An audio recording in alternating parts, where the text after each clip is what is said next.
Chowanoc War. Major engagements. North Carolina. The initial Tuscarora raids, 1675. The war began with a series of attacks by the Tuscarora on the plantations of European settlers in the Albemarle Sound region. These raids were likely motivated by disputes over land, trade, and the encroachment of settlers. Outcome: initial Tuscarora success. The colonists suffered losses and were thrown into a panic. Combatants: Carolina colonists against Tuscarora Nation. North Carolina. The Siege of the Chowanoc Fort, 1675 to 1676. In response to the raids, the Carolina colonists and their Yamasee allies launched an offensive against the Chowanoc, who had joined the Tuscarora. The primary military action was a prolonged siege of the main fortified stronghold of the Chowanoc. Outcome: colonial victory. After a siege lasting several months, the Chowanoc were forced to surrender due to starvation and disease. Their power was broken.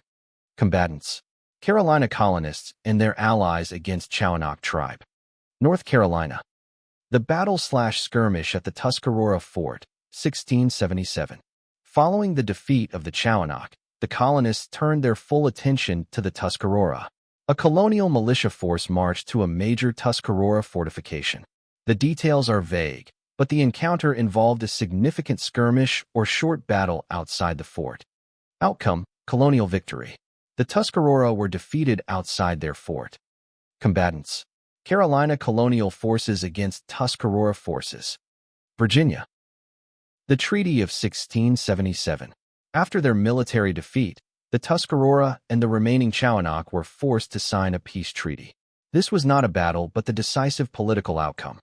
Key terms: the Tuscarora submitted to the English crown. They were forced to cede a large portion of their territory. They agreed to pay an annual tribute of deer skins. They were required to return any captured colonists and enslaved Africans.